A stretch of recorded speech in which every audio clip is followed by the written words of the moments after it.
Welcome to the Excellence at Work podcast, where we explore the strategies and best practices that drive business success. I'm Rachel Cooke, COO of Brandon Hall Group and the host of our podcast, along with members of our executive team. In each episode, we'll dive into the latest trends, insights, and real-world examples from some of the most exciting leaders from organizations worldwide. Be part of our journey and learn from the best as we discuss innovative approaches and cutting-edge technologies for talent management, learning and development, leadership, diversity and inclusion, and more.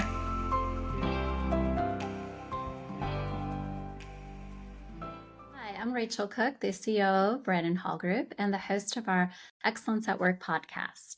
Thank you for joining us today, and I'd like to warmly welcome Mark Atkinson, the CEO of Mursion. Hi, Mark. How are you doing today? I'm very well. Thanks for having me.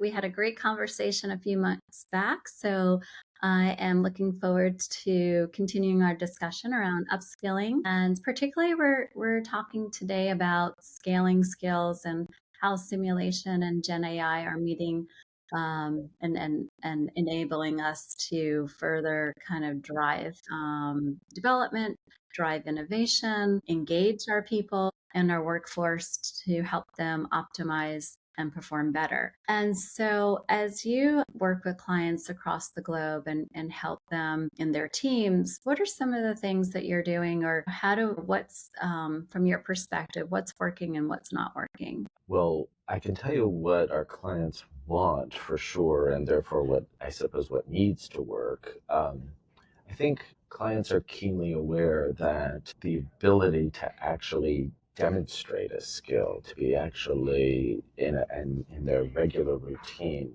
is critical to their success. Our clients have invested millions and millions of dollars in defining the skills that are associated with the evolution of their organization. They have rethought what the future of work in their context is going to look like.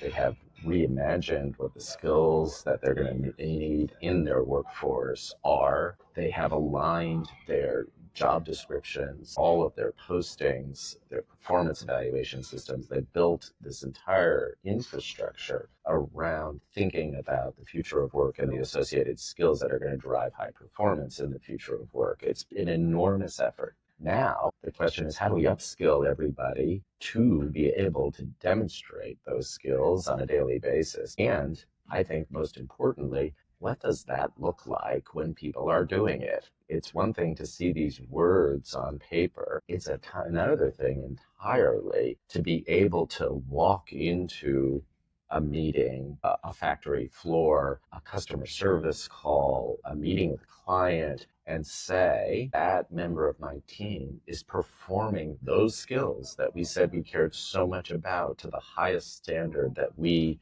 expect in our organization. And this upskilling effort is going to be a massive undertaking. And to get to your question, simulations are at the heart of the way you get there, in our view, and I think our clients feel that way as well. There are other things that are critical as well, but simulations are very much at the core of enabling people to practice deliberately and purposefully on those skills, get immediate contextual feedback, try again and get better at them. What do you find, as you mentioned, it's easier to say, it's easier to kind of tell everyone this is what we need and this is going to be effective. But how do we streamline, and especially at scale? Because what we're seeing is that there's different pockets of the organization are embracing different ways of upskilling and leveraging different technologies to do so. But at the enterprise level, are you seeing this rolled out at scale, or is it still kind of evolving? I mean, our clients are asking us for advice about how to do it at scale. We don't have a single client that comes to us and says, what we'd really like to do is try 52 different approaches across the enterprise and run a big lab experiment.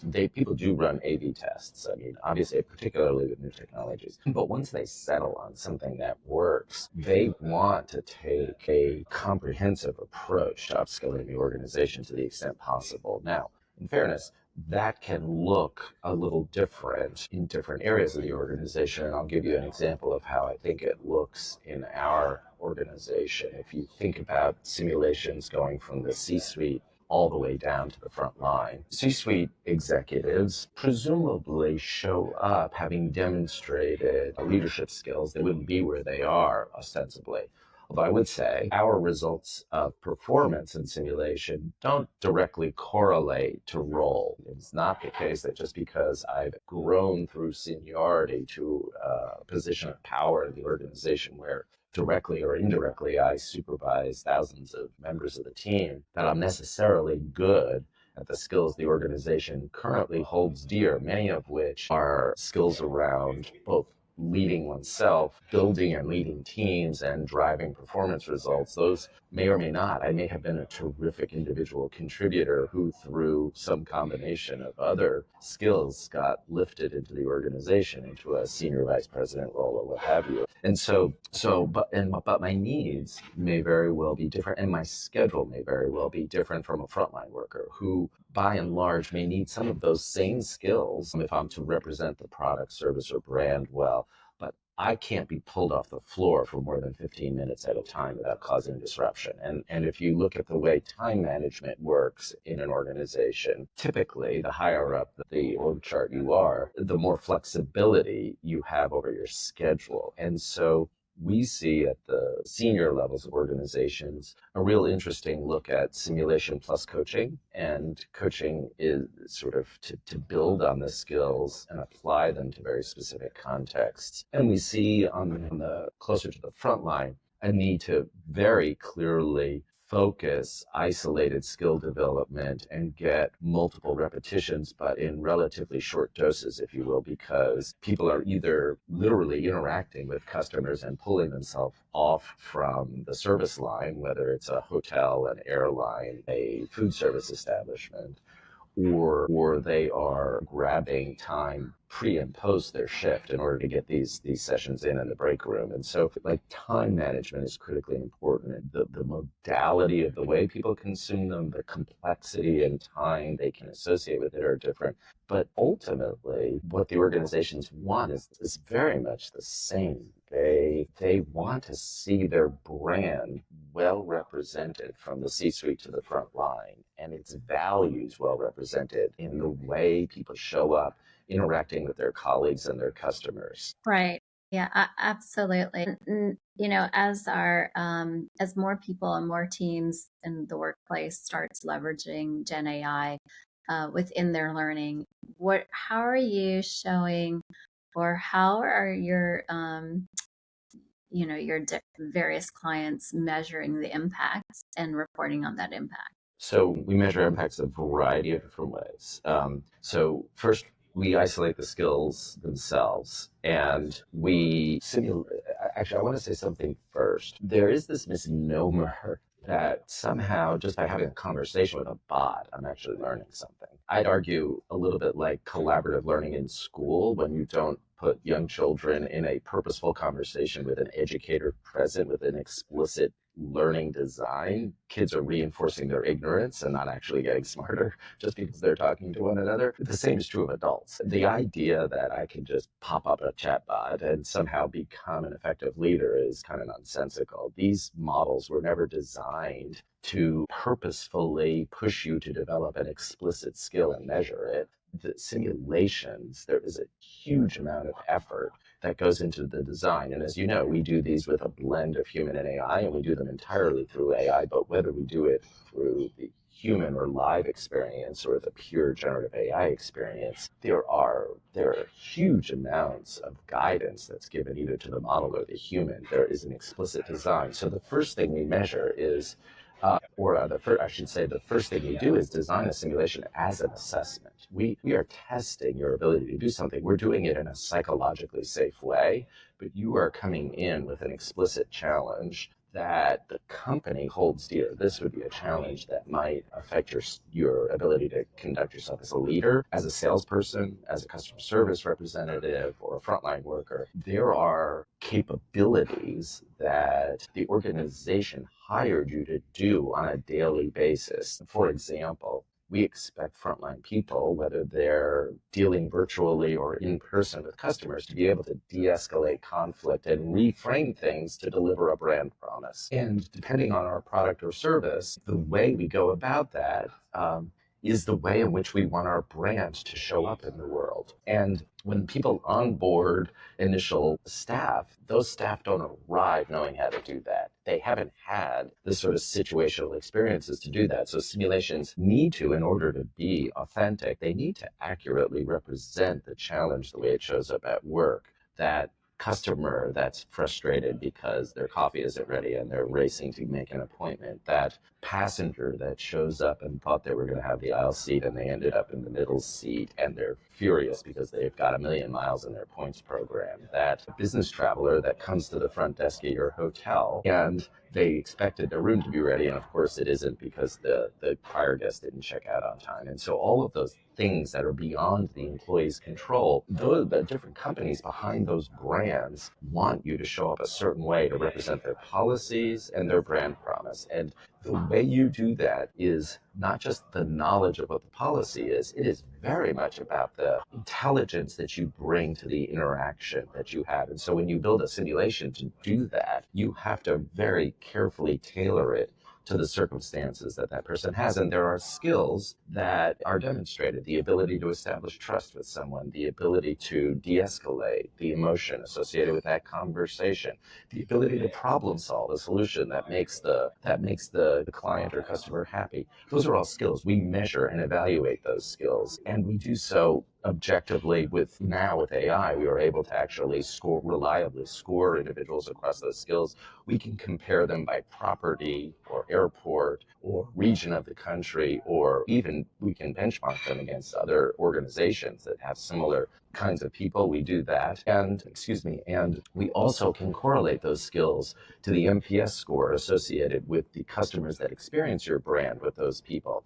And we have seen there are many organizations that take that NPS score and correlate it to revenue, for example. So if you're looking at repeat customer behavior, you want to see the people representing your brand showing up with the highest fidelity to your brand promise that they possibly can. And we do those analyses for decision makers who can see whether or not their brand promise is being carried out throughout the organization. So that's the way we sort of measure it. We measure for the individual, we give them feedback on how they're demonstrating the skills and how well, and we benchmark them against others. That's kept confidential. But in the aggregate, we share for the employer how their teams writ large are showing up and performing on the brand promise, and to what extent that's correlating to NPS scores and revenue for the associated product or service they're delivering. Right. And it was a good analogy that you gave about, you put a bunch of kids in a classroom, and if there's not a specific goal in mind, or an effective teacher or instructor that's going to help them, learn something new, they're just going to repeat or just kind of share, the lack of knowledge with each other on that particular topic. However, we're seeing in our research that over 50% of organizations are prioritizing AI integration in their upskilling efforts, and advanced technology has become a critical enabler of successful programs. And Mark, as you mentioned, in order to upskill, what we're seeing as well is that to personalize the learning is the most effective way to scale and upskill to meet future needs. And with the use of Gen AI in learning, the combination can be very effective. But, being able to personalize it, and that's something that learning has been trying to do for years. And it has been extremely challenging when you say without the use of Gen AI in the past, because of the inability to develop as quickly as the business needs has always been a struggle. How we've developed this great program, but 6 months to a year from now, they may not even be selling that same product.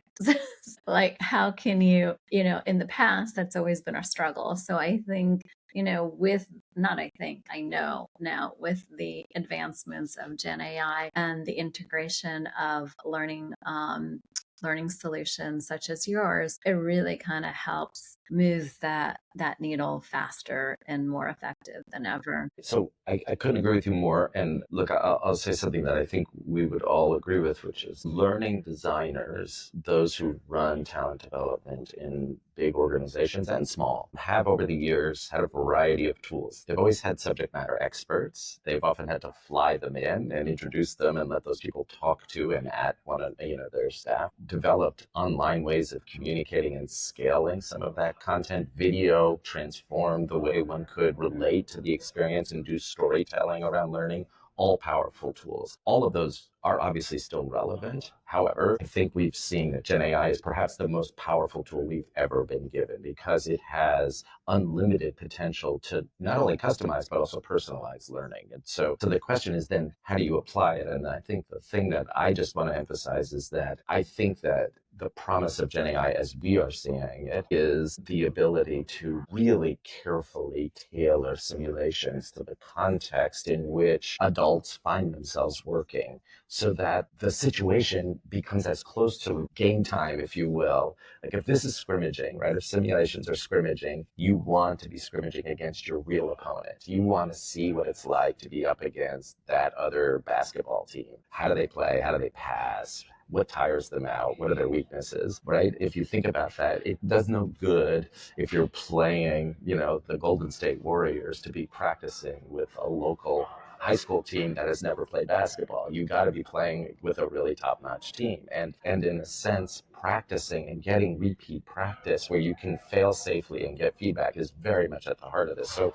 but that might look like, it's the Golden State Warriors that organization A is playing against, but it might be the New York Yankees. Different sport, different city, different strengths and weaknesses. And the simulation's got to adapt to that. Otherwise, teaching a basketball player to somehow pitch in Major League Baseball isn't going to work very well. You do need to adapt these things. And this is what we're seeing Gen AI does. We have actually not only built AI simulations, but we're building AI authoring tools that allow clients to essentially adapt simulations from one context to another and then highly customize them. So I think this toolkit that is being unleashed on the world is a very, very potent one and one that is going to take us very, very far and I think fulfills some of the promise L&D folks have been after for the longest period of time, which is really a personalized learning plan for everybody in the organization. It's exciting. There's just so much that you can do. As you mentioned, I think being able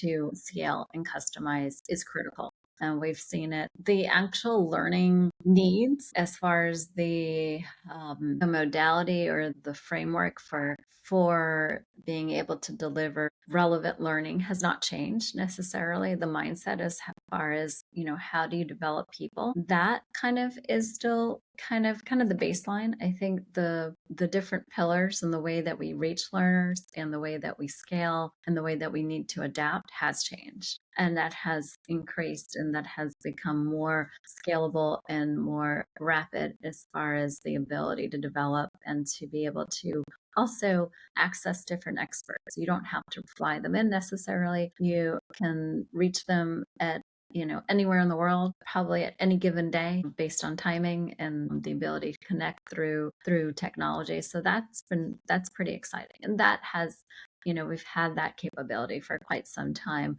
I think, though, the way that we can develop different learnings and different formats and different simulations, that has definitely become more innovative and more creative and given us a much wider span of assets or deliverables than ever before. I agree with that very much. I'd say one other thing that you and I were talking about earlier.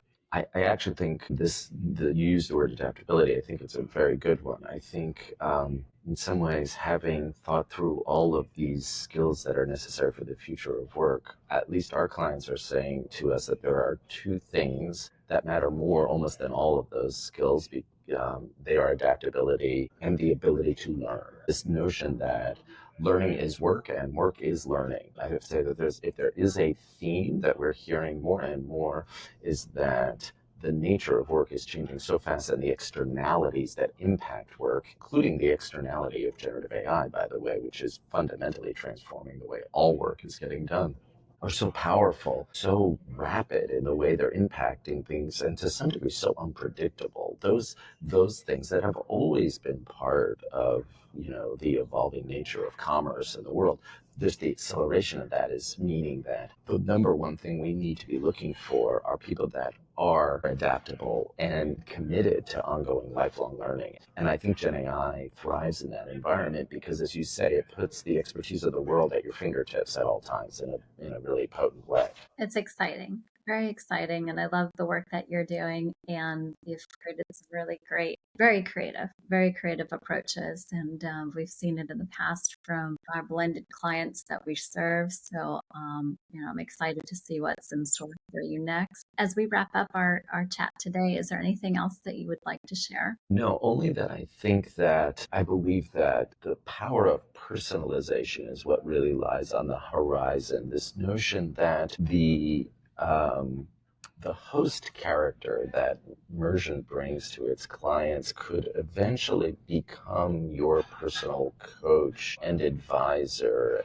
an entity to which you actually not only practice what you're trying to be good at, but you get advice in a way that stays with you and is highly contextual to your needs, your goals, your aspirations at work and beyond. And I think this notion that AI can actually help us evolve our skills as humans is a really powerful one, and one that I think is positive for the world, positive for employees, and positive for the organizations that adopt it. So excited to go down that journey with a lot of our partners and with you all. Likewise. And I think something that can be beneficial as we're thinking ahead with having this notion that, we can really have that personalized coach or that personalized, with you. I think we need to also help, further kind of elaborate on what that means and how we can help bring that even closer to our clients.